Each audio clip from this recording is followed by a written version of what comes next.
What's going on, fellow gamers? I am back, and today I'm just going over some of my Marvel movie tie-in games because I'm out of ideas. So hopefully this will work, but we'll see. Starting off, Sam Raimi's Spider-Man, the game on GameCube. It was made by Activision, as you can see. I haven't played a ton of this. It's actually like fairly decent. I mean, I wouldn't have paid like full retail value for this game if it was still like at 60, but I mean, I've gotten like a couple hours out of this game. It's pretty fun. I mean, if you're a fan of the original Spider-Man movies, then you're gonna enjoy this game, but it's alright. Then, major upgrade, Spider-Man 2. I mean, if you know anything about movie tie-in games, you know this is one of the best, and truly it is. The web swinging is so much better. New York City so much better. Obviously, it goes over the story of Spider-Man 2, but it also has, like, unique stuff. Like, I'm pretty sure Mysterio and, like, there's a ton of cool stuff. Like, I would probably would have paid, like, full retail for this game. And I would recommend it. This is probably one of, if not the best game that I'm going to be going over in this video.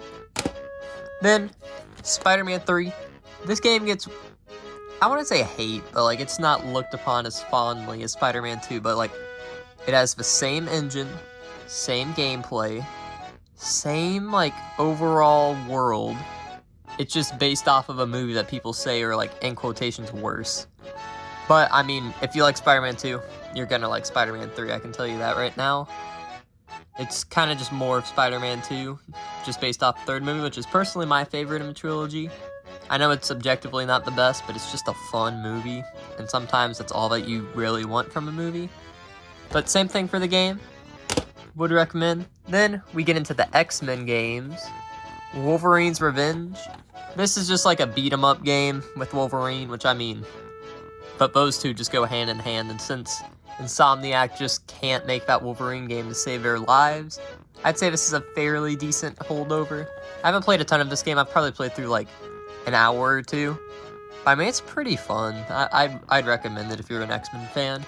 But, yet again, probably the second biggest upgrade. X-Men Origins Wolverine. Now, this is the Wii one. If we're talking, like, Xbox 360 and PS3, this would be, like, the instant number one, most likely. Because it's, like, a very, like, intense, like, bloody, like, hack and slash with Wolverine, which makes sense. But, obviously, this is the Wii, and the Wii's made for, like, 5-year-olds. So this is, like, the censored version. But I have, like, fully beaten this game on Wii.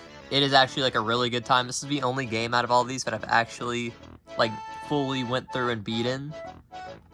But this is probably one of my favorites. Like, this is actually, like, in my opinion, a hidden gem on the Wii.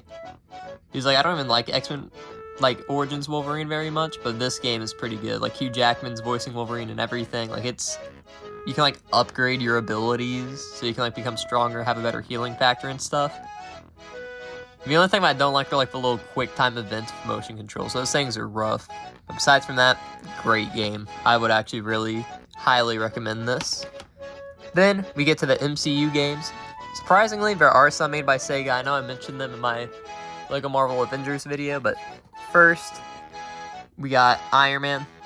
I mean, it's based off the movie. I've played maybe half an hour of it. I know, shame. But somehow they got Robert Downey Jr. in this. I doubt he'd do that nowadays. But, I mean, it's, like, pretty fun. It goes over, like, the events of the movies with, like, most of the actors from the movie, which is kind of crazy. You would not expect that nowadays. But, yeah, this game's pretty fun. It makes you feel like you're Iron Man flying around, and I would recommend it. Then, my final Marvel movie tie-in game, The Incredible Hulk. I'm not the biggest fan of the movie. This game was, like, mostly based on, like, Hulk Ultimate Destruction, which is a far better game. But this just, like, took that game and just, like, drug it through the mud. But it still has the core of, like, a great game. Ignore that voice crack. But, yeah, it's pretty fun. You just, like, run around destroying stuff. You can do, like, some missions or whatever, like, defeating whatever, like, those things are called. But, yeah, those are all my Marvel movie tie-in games. Now, we're going to be ranking all of these games, so it's going to be fairly hard. We're going to go from worst to best, and then we will move from there.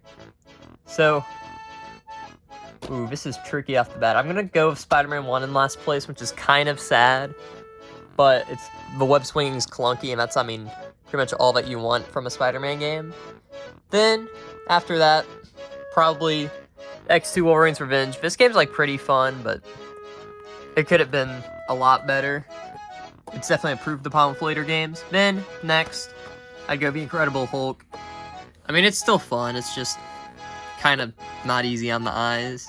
And then, after that, I'm gonna be going with Iron Man.